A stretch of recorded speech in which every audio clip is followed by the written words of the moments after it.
Hello friends.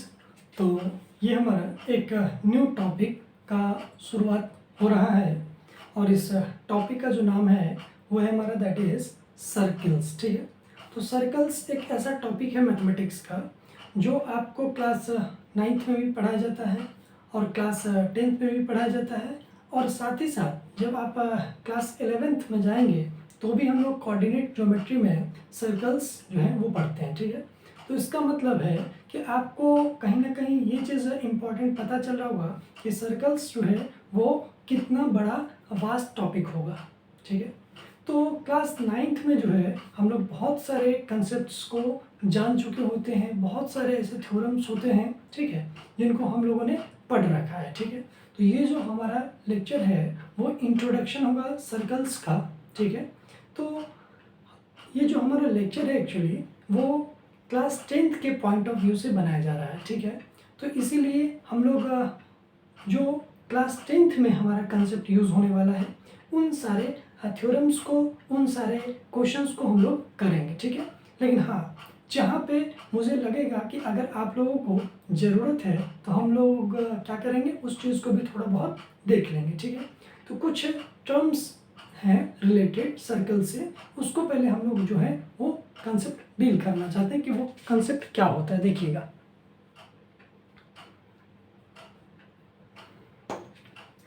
तो सबसे पहली बात कि टॉपिक जो है उसका नाम है दैट इज सर्कल्स। ठीक है, तो सर्कल्स में कुछ टर्म्स हैं।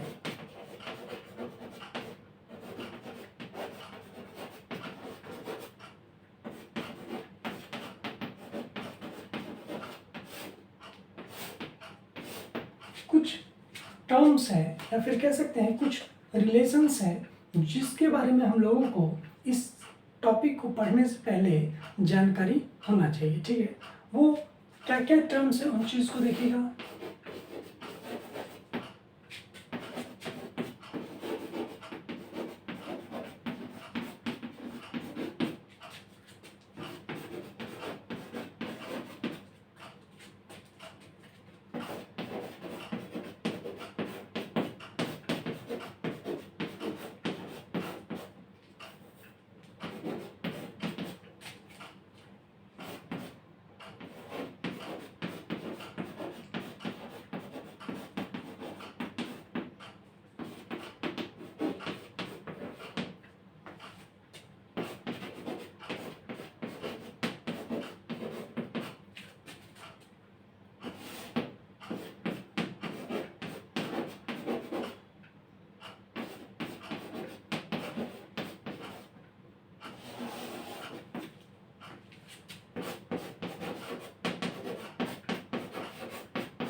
तो ठीक है, हम लोग अगर सर्कल्स टॉपिक पढ़ना है क्लास 10th का या फिर क्लास 9th का, ठीक है, वो क्लास 11th में एक्चुअली कोऑर्डिनेट ज्योमेट्री में आता है। ठीक है, तो उसमें हम लोग ये कॉर्ड वगैरह के बारे में हम लोग को ज़्यादा ज़रूरत नहीं है। ठीक है, लेकिन क्लास 9th और 10th में जो हम लोग पढ़ते हैं सर्कल्स, वो आपको एक एक्स्ट्रा जानकारी बता दें कि जो सर्कल्स हम लोग पढ़ते हैं क्लास 9th में वो ज्योमेट्री ऑफ सर्कल्स पढ़ते हैं, यानी कि सर्कल्स का ज्योमेट्री पढ़ते हैं। ठीक है, और जो क्लास 11th में हम लोग पढ़ते हैं सर्कल्स, उसको हम लोग कोऑर्डिनेट ज्योमेट्री, यानी कि वो भी एक ज्योमेट्री ही है लेकिन उसको हम लोग कोऑर्डिनेट ज्योमेट्री ऑफ सर्कल्स कहते हैं। ठीक है, तो फिलहाल कुछ टर्म्स हैं that is radius, diameter, code, ठीक है, second, tangent, concentric circles, inscribe, circumscribe और पॉइंट ऑफ कांटेक्ट। ठीक है, तो इन सारे चीज़ के बारे में पहले हम लोग इस लेक्चर में 5 से 10 मिनट में पहले थोड़ा, अगर किसी बच्चा को हो सकता है कि नहीं पता हो कि ये क्या चीज़ होता है, तो उनको हम लोग पहले समझा लेते हैं। ठीक है, उसके फिर हम लोग क्वेश्चंस और थ्योरम्स जो भी हैं उन सारी चीज़ को हम लोग करेंगे। ठीक है, तो देखिएगा, सबसे पहली बात ये जो टॉपिक है दैट इज सर्कल्स। वो सर्कल्स कैसा होता है ये तो आप लोग को पता होगा।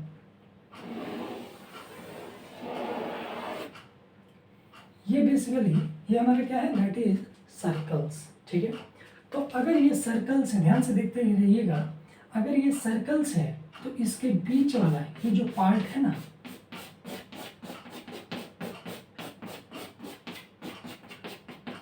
ये हमारा कहलाता है दैट इज एरिया।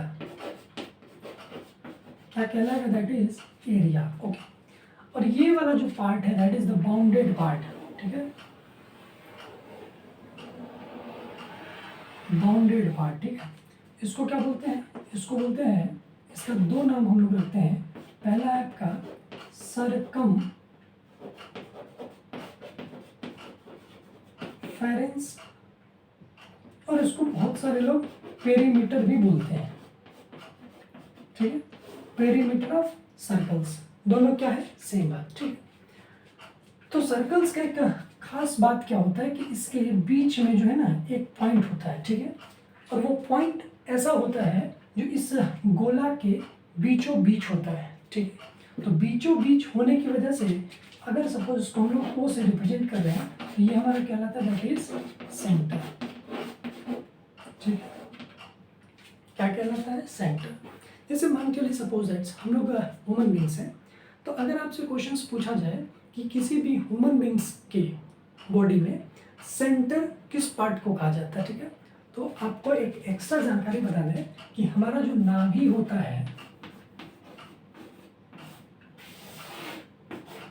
ये हमारा होता है बेसिकली सेंटर, ठीक है।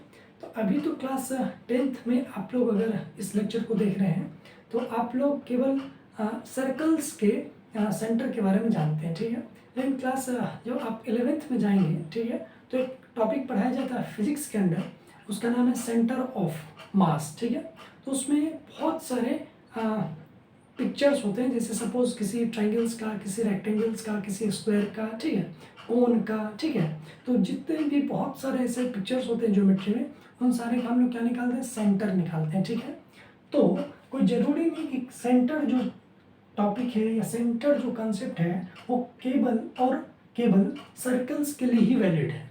ये किसी भी पिक्चर्स या किसी भी फिगर्स के लिए वैलिड हो सकता है। जैसे एक छोटा सा बात देखिएगा,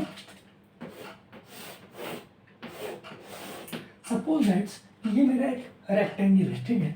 तो इस रेक्टेंगल को मान के चलिए हम लोग टू डायगोनल्स अगर मिलाते हैं तो ये दोनों डायगोनल्स जिस पॉइंट पे क्या करेगा, इस पॉइंट पे जहाँ पे इंटरसेक्ट किया करेगा वो पॉइंट कहलाएगा इस रेक्टेंगल का क्या चीज़, दैट इज सेंटर, ठीक है। तो ऐसे बहुत सारे पिक्चर्स हैं जिनके हम लोग सर्कल्स जो हैं सेंटर को डिफाइन कर सकते हैं, ठीक है। तो खैर हम लोग आते हैं अपने टॉपिक पे। तो ये हमारा क्या है, सेंटर, ठीक है। तो सेंटर से लेकर के ध्यान से देखिए, अच्छा एरिया जो है उसका फॉर्मूला आप लोग को बचपन से पढ़ाया जाता है, that is pi r square, okay. Pi का वैल्यू पता होना चाहिए, दैट इज 22/7 या फिर कह सकते हैं आप 3.14, ठीक है। अच्छा एक और बात कि पाई का एग्जैक्ट वैल्यू जो है वो 3.14 नहीं होता या 22/7 नहीं होता, ये एक्चुअली उसके अप्रॉक्सीमेट वैल्यू है, ठीक है। इस बात को याद रखें कि 22/7 does not equal to the value of pi, it is the approximate value up to 2 digit, okay. तो ये एक जानकारी आपको शायद मिला होगा मेरे से कि pi r square is equal to area of the circle. उसी प्रकार सरकमफेरेंस ऑफ सर्कल में हम लोग लिखते हैं वो होता है that is 2 pi r, okay. और उसको हम लोग पेरीमीटर भी कहते हैं, ठीक है। चलिए एक और अच्छे से हम थोड़ा और डील करें कि सपोज मान के चलिए कि एक ग्राउंड है, ठीक। तो इस ग्राउंड में, ठीक है, अगर मान चलिए हमको एक ऐसा मीटिंग करवाना है जिसमें हमको ये देखना है कि इस ग्राउंड में कितने लोग बैठ सकते हैं, ठीक है। तो अगर हमको कितने नंबर ऑफ कुर्सी लगाना है, कैपेसिटी है इस ग्राउंड का, तो हम लोगों को क्या निकालना चाहिए, that is area of the ground. इस बात को भी याद रखें क्योंकि जो भी लोग बैठेंगे वो ग्राउंड पे ही तो बैठेंगे। ऐसा तो नहीं कि सर्कल्स अगर है तो कोई हवा में बैठेगा, इसका मतलब ये है कि जितने भी लोग बैठेंगे दैट इज ग्राउंड पे बैठेंगे। इसका मतलब कि अगर हम लोग को ये चीज़ कैलकुलेट करना कि हमको कोई मीटिंग करवाना है और वो एक सर्कुलर पार्क है, ठीक है, तो कितने नंबर ऑफ पीपल्स उसमें बैठ सकते हैं, तो उस क्वेश्चंस को करने के लिए आपके दिमाग में आना चाहिए आइडिया कि हम लोग क्या करेंगे, उस ग्राउंड का हम लोग एरिया फाइंड आउट करेंगे, पहली बात। दूसरी बात देखिएगा, अब सपोज कीजिए मान के कि अगर आपके पास एक सर्कुलर पार्क है, ठीक है, और आपके पार्क में मान चलिए कि आम का पेड़ है, ठीक है, तो आपका जो पार्क है उसमें आम का पेड़ है, तो हो सकता है कि बहुत सारे लोग आते हैं और आपका आम जो है वो तोड़ के लेके चले जाते हैं, ठीक है। तो आपने डिसीजन लिया कि इस ग्राउंड को क्यों ना हम लोग फेंसिंग करवा दें। फेंसिंग का मतलब होता है कि आप क्यों वो चाहते हैं कि उसको घिरवा दें, ठीक है। तो आपने सोचा कि इसको हम लोग एक वायर से, हाँ, कांटे की तरह जो है वायर आता है लोहा का, उससे हम लोग इसका फेंसिंग करवा दें, ठीक है। तो अगर फेंसिंग करवाना है तो हमको कितना वायर चाहिए, वैसा अगर प्रॉब्लम है कि find how many amounts of wires required to fencing a circular park, तो याद रखिएगा उसकी क्वेश्चंस को करते वक्त हम लोग यूज करेंगे दैट इज सरकमफेरेंस, या फिर आप कह सकते हैं पेरीमीटर, क्योंकि दोनों सेम ही बात है, ठीक है। तो इसका मतलब एक और देखिएगा, जैसे सपोज मेरा ये कलाई है, ठीक है, तो मेरे हाथ में ये जितना बड़ा ये धागा बंधा हुआ है that is the circumference, okay. और जितना एरिया लिया है दैट इज, ये जो मेरा कलाई है जितना स्पेस लिया है that is known as area. इतना आई थिंक बहुत अच्छे से समझ में आ गया होगा, ठीक है। अब नेक्स्ट टॉपिक देखिएगा कि ये जो हमारा सेंटर है, ठीक है, तो सेंटर से लेकर के, ठीक है, और इस सरकमफेरेंस का जो डिस्टेंस होगा, मान के चलिए इस पॉइंट को हम लोग आर कंसीडर करते हैं, ठीक है।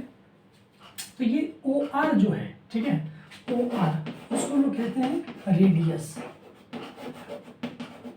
रेडियस ऑफ सर्कल, ठीक है।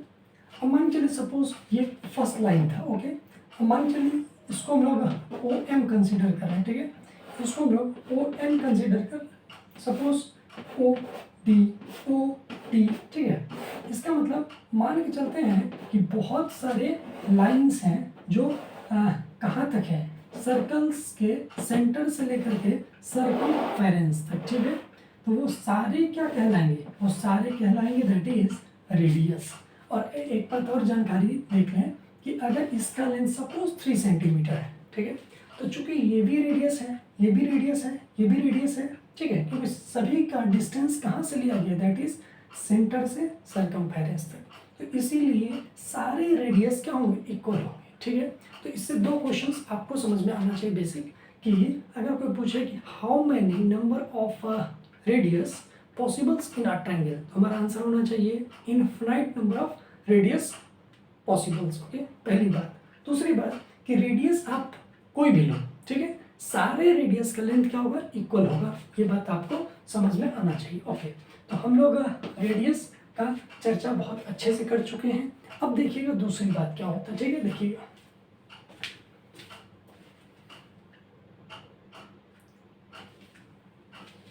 चलिए, हमारा सेकंड क्या दैट इज डायमीटर, ठीक है।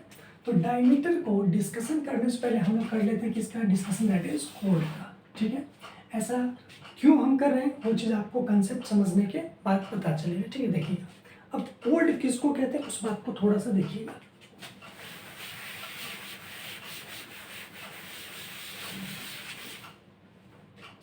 तो हम लोग सेंटर देख चुके हैं, एरिया देख चुके हैं, सरकमफेरेंस देख चुके हैं, ठीक है, और रेडियस भी देख चुके हैं, ठीक है। तो अब हमारा फोकस है दैट इज कोड पे, ठीक है। तो मान के चलते हैं सपोज ये मेरा क्या है, सर्कल है, ठीक है। अगर ये सर्कल है सपोज दैट्स, ठीक है, ये मेरा सेंटर है, ओ, ठीक है। तो किसी भी दो पॉइंट को मिलाने से, अगर सपोज मान के लिए हम इस दो पॉइंट को मिला दिए, ठीक है, जो दोनों पॉइंट कहाँ टच करना चाहिए, उसके सरकमफेरेंस पे, सपोज पी क्यू, ठीक है। सपोज दैट आप कह सकते हैं एम एन, ओके। सपोज आप कह सकते हैं ए बी। तो ये सारे जो है वो क्या है, इस सर्कल्स के कोड कहलाते हैं। कोड मतलब कि when a line joining two points of a circle, okay, it circumference, उसको हम लोग कहते हैं कोड, ठीक है। तो इंपॉर्टेंट चीज़ आपको समझ में आएगी कि कोड क्या होता है, ठीक है। अब आगे देखिएगा, तो क्या आपके माइंड में ये चीज़ भी आता होगा कि क्या अगर हम लोग इसको अगर मिला दें, सपोज कि सेंटर से इधर और सेंटर से इधर, ठीक है, मान चलिए इसका नाम आप रख रहे हैं एक्स वाई, ठीक है, तो क्या ये भी एक कोड होगा? तो आंसर होगा यस,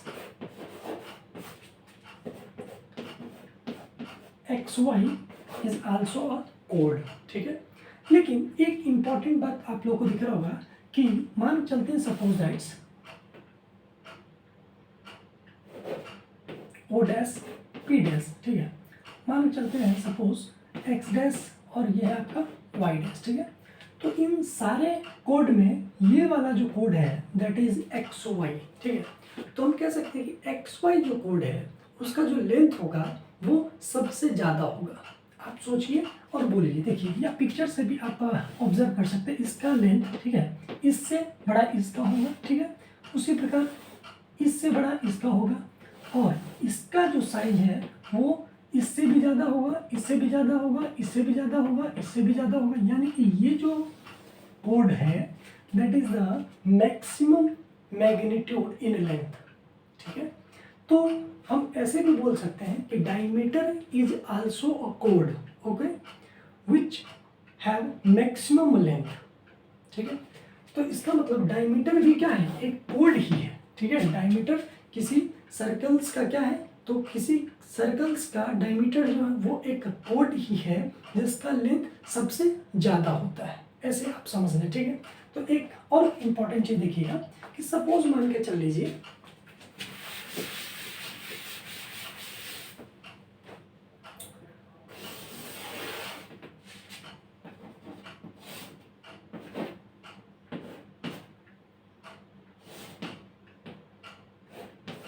सपोज अगर हम लोगों ने इस लाइन को अगर ज्वाइन किया है, ठीक है, तो OT के बारे में अगर हम बोले तो OT हमारा क्या होगा, दैट इज रेडियस, ठीक है, और ये भी क्या होगा हमारा रेडियस, यहाँ से यहाँ तक की रेडियस, और ये भी हमारा क्या, दैट इज रेडियस, ओके। तो हम लोग ऐसा भी कह सकते हैं क्या कि चूंकि PT तो हमारा क्या है, डायमीटर है, और ये जो PT है वो हम ऐसा भी कह सकते हैं कि PT को PO प्लस OT होगा जो कि डायमीटर है, ठीक है। PO, चूंकि PO जो है वो क्या है हमारा रेडियस, और OT क्या है रेडियस, वो किसके बराबर होगा, दैट इज डायमीटर के बराबर, ठीक है। अगर हम लोग डायमीटर को मान के चलते हैं स्मॉल d से रिप्रेजेंट कर दें तो क्या यहाँ से लिख सकते हैं R plus R that is 2R is equal to D, यहाँ से R इज इक्वल टू क्या होगा, दैट इज D/2, ठीक है। तो हम ये भी कह सकते हैं क्या कि 2 टाइम्स ऑफ रेडियस, ध्यान से 2 times of radius is equal to diameter. तो आप चाहें तो वैसे कोड के टर्म में डिफाइन करें या फिर आप रेडियस के टर्म में डिफाइन करें, ठीक है। लेकिन एक चीज़ यहाँ से आपको रिजल्ट पता चला होगा, अगर हम लोग को रेडियस पता है तो हम लोग डायमीटर बहुत आसानी से निकाल सकते हैं, और या फिर डायमीटर अगर हम लोग को पता है तो हम लोग रेडियस भी बहुत आसानी से निकाल सकते हैं, ठीक है। चलिए, तो हमारा जो टॉपिक है रेडियस हो चुका है, डायमीटर हो चुका है, और कोड जो है वो भी हो चुका है, ठीक है। अब हमारा टर्म आता है दैट इज सेकेंड, ओके। तो देखिएगा थोड़ा ध्यान से,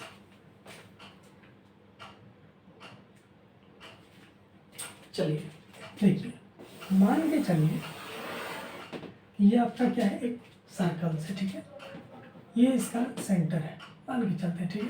अच्छा, तो मान के चलिए कि इस P को अगर हम लोग मिलाते हैं, ठीक है, P और Q, एक PQ हमारा क्या होता था, दैट इज कोड, ठीक है। अब अगर मान चलिए इस लाइन को अगर हम लोग दोनों साइड बढ़ा दें, ठीक है, क्योंकि लाइन के बारे में एक चीज़ आपको जानकारी दे दें कि लाइन का जो लेंथ है वो फिक्स नहीं होता है, मतलब आप किसी भी साइड बढ़ा सकते हैं, ठीक है। तो इसीलिए हम कह सकते हैं कि अगर मान चलिए कि हमारा क्या है, लाइन है, ठीक है, तो हम लोग पीछे भी ले जा सकते हैं और इसको आगे भी ले जा सकते हैं, ठीक है। जब हम लोग कह सकते हैं इसको कि ये पी डैश हो चुका है और सपोज इट्स ये क्यू डैश हो चुका है, ठीक है। तो जब भी किसी सर्कल्स में, याद रखिएगा, जब भी किसी सर्कल्स में अगर कोई लाइन अगर दो पॉइंट पे काट रहा है, ठीक है, काटना और टच करना में अंतर है, वो चीज़ आपको पता चलेगा खैर अभी। तो अगर कभी भी कोई लाइन अगर किसी सर्कल्स को दो पॉइंट पे काट रहा है, ठीक है, और वो दोनों मतलब पॉइंट जो है उस लाइन का अगर सर्कल्स के बाहर है, ठीक है, तो उस लाइन को हम लोग क्या बोलते हैं, दैट इज सेकेंड। क्या बोलते हैं, सेकेंड। इस बात को आप समझ लें।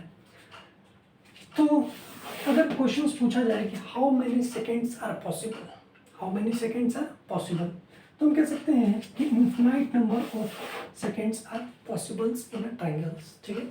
अब किसी का माइंड में अगर ये आ रहा होगा, क्या अगर ये सपोज सेंटर है, ठीक है, अगर हम लोग इसको अगर बढ़ा दें, ठीक है, तो क्या ये सेकेंड है, तो yes this is also second, because अगर पॉइंट यहाँ तक होता, ठीक है, तो वो हमारा कोड कहलाता, ठीक है।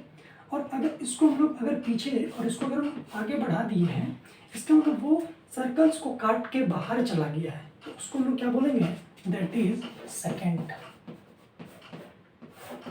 ठीक है। तो हम लोग रेडियस डिस्कस हो चुका है, डायमीटर, कोड और सेकेंड भी हमारा डिस्कस हो चुका है, ठीक है। अब एक दूसरा जो टर्म है दैट इज टेंजेंट, ठीक है, टेंजेंट, ठीक है।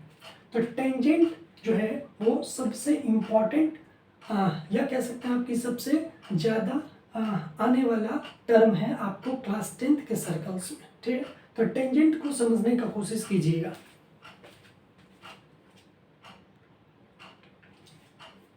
तो हमारा हेडिंग लिखा हुआ है दैट इज टेंजेंट्स, ठीक है। तो देखिएगा टेंजेंट्स के बारे में कि टेंजेंट्स क्या है। तो सबसे पहली बार एक सर्कल ड्रॉ कीजिए, ठीक है।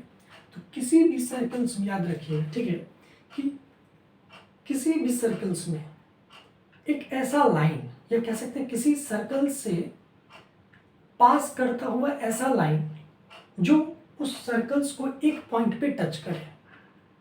जैसे मान चलिए कि ये हमारा सर्कल्स है जिसका सेंटर सपोज ओ है, ठीक है। तो मान चलिए कि ये हमारा लाइन है, ठीक है, जो पी पॉइंट पे टच कर रहा है इस सर्कल्स को। मान चलिए इसका नाम है एम और एन, ठीक है। तो ये क्या है, इसको हम लोग कहते हैं टेंजेंट। मतलब ऐसा भी आप सोच सकते हैं, देखिएगा कि हमारा ये क्या था, दैट इज कोड, ये था हमारा क्या, सेकेंड, ठीक है, और ये हमारा क्या हो जाएगा, दैट इज टेंजेंट। ये हमारा क्या होगा, दैट इज टेंजेंट, जो किस पॉइंट पे टच कर रहा है, पी पॉइंट पे। ये इंटरसेक्ट नहीं कर रहा है, दैट इज टच कर रहा है।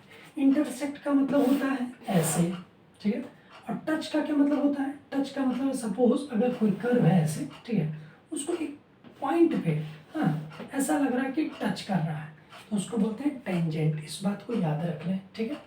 और एक इम्पॉर्टेंट बात कि जिस पॉइंट पे आपको लग रहा है कि टच कर रहा है उसी को लोग बोलते हैं point of contact, point of contact, ठीक है, पॉइंट ऑफ कॉन्टैक्ट। तो क्या आप लोग को टेंजेंट्स पता चल चुका है, पॉइंट ऑफ कॉन्टैक्ट पता चल चुका है। तो अब जो हमारा दूसरा टर्म था दैट इज कंसेंट्रिक सर्कल्स, ठीक है। तो देखिएगा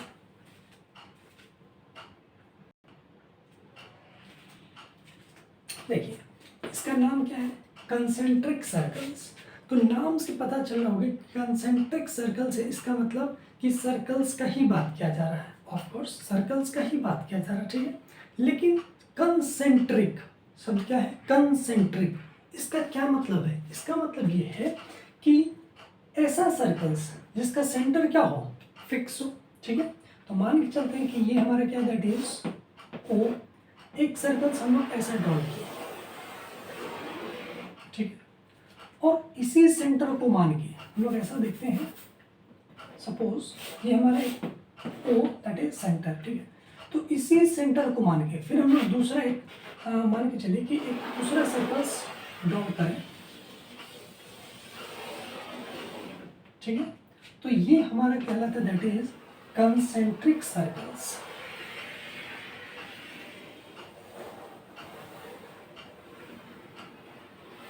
ठीक है। तो अगर सपोज ओ एम और ये हमारा क्या ओ एन, अगर हम लोग इसको ऐसे मिला दें, ठीक है, तो इसके लिए होगा हमारा आर वन, ठीक, और ये होगा हमारे लिए आर टू। हम कह सकते हैं कि आर टू जो होगा वो ग्रेटर देन होगा आर वन से। ठीक है। तो कंसेंट्रिक सर्कल्स को कैसे डिफाइन करते हैं? तो कंसेंट्रिक सर्कल्स को हम लोग ऐसे डिफाइन कर सकते हैं कि concentric circles are the circles whose centre is unique but radius are different. जैसे इस दोनों सर्कल्स के लिए रेडियस क्या होगा? वो ही होगा, ओके, लेकिन रेडियस क्या होगा? डिफरेंट होगा, एक बड़ा होगा तो दूसरा छोटा होगा। ठीक है। तो ये हो गया हमारा दैट इज कंसेंट्रिक सर्कल्स। ठीक है। तो इसमें एक बात और इम्पॉर्टेंट चीज़ है, उस चीज़ को भी हम समझा देना चाहते हैं इसी पॉइंट पे। ठीक है।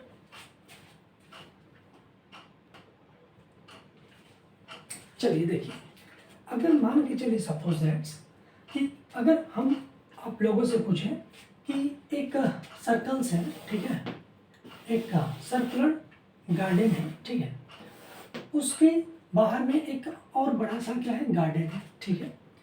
तो लोगों ने सोचा कि ये वाला जो एरिया है, ठीक है,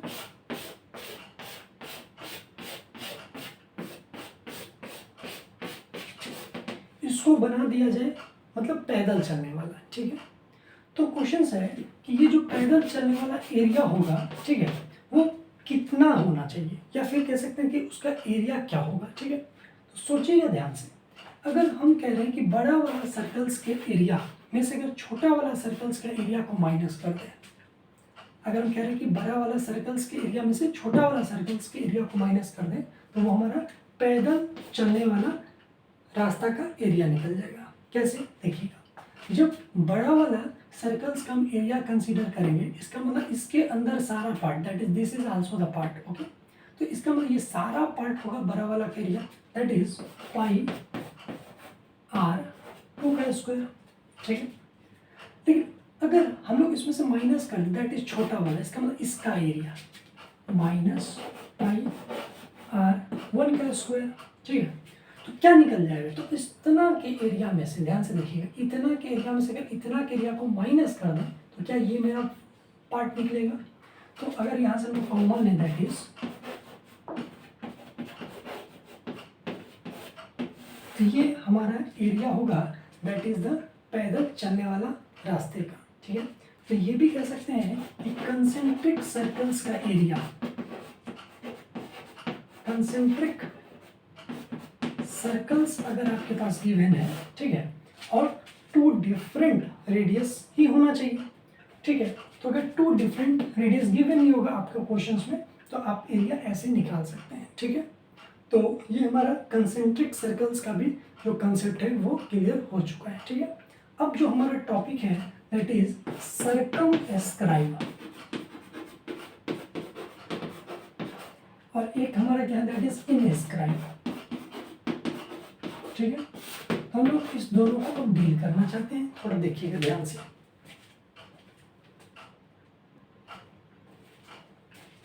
तो हमारा जो टॉपिक है दैट इज इनस्क्राइब। ठीक है, इनस्क्राइब। तो इनस्क्राइब का मतलब क्या है कि मान चलिए सपोज दैट्स एक सर्कल है, ठीक है, तो अगर इस सर्कल्स के इस ट्रायंगल के अंदर में अगर हमारा क्या दैट इज सर्कल्स है, ठीक है, तो इसको हम बोलते हैं इनस्क्राइब। इनस्क्राइब यानी कि if a circles is under a triangle, ठीक है, या कोई जरूरी नहीं कि वो ट्रायंगल्स ही होगा, सपोज ये रेक्टेंगल्स है, ठीक है, अब इसके अंदर में क्या है, एक सपोज सर्कल्स है, तो इसको हम लोग क्या बोलेंगे? इनस्क्राइब। इनस्क्राइब। ठीक है। मतलब किसी भी पिक्चर के अंदर में अगर सर्कल्स है तो उसको हम लोग क्या बोलते हैं? इनस्क्राइब। इन लगाते हैं मतलब अंदर में सर्कल्स है। ठीक है। और सर्कमस्क्राइब का मतलब क्या है? तो सर्कल स्क्राइब का मतलब है सर्कल्स बाहर होगा, इसका मतलब जस्ट ऑपोजिट, यानी कि सर्कल्स ये है, ठीक है। तो इसके अंदर क्या होगा, दैट इज ट्रायंगल्स हो सकता है कि इस ट्रायंगल, इस सर्कल्स के अंदर में क्या होगा, एक रेक्टेंगल्स हो सकता है कि इस सर्कल्स के अंदर में एक क्वाड्रेटर हो, ठीक है। तो इसको बोलते हैं दैट इज सर्कल स्क्राइब। तो ये दोनों टर्म्स आपको बहुत ही जगह यूज करने को मिलेंगे। तो क्वेश्चंस पढ़ के आपको समझ में जाना चाहिए कि इंस्क्राइब का मतलब और सर्कल स्क्राइब का मतलब क्या है। ओके, तो अब हम लोग सारा जितना भी टॉपिक जो टर्म्स रिलेटेड थे उन सारे चीज़ों को हम लोग जो है वो डील कर चुके हैं, ठीक है। अब जो हमारा नेक्स्ट लेक्चर होगा, लेक्चर 2, उसमें हम लोग अब थ्योरम्स करेंगे और साथ ही उसके ऊपर जो भी क्वेश्चंस होंगे उन क्वेश्चंस को करने का ट्राई करेंगे, ठीक है। तो नेक्स्ट क्वेश्चंस के लिए इंतजार करें।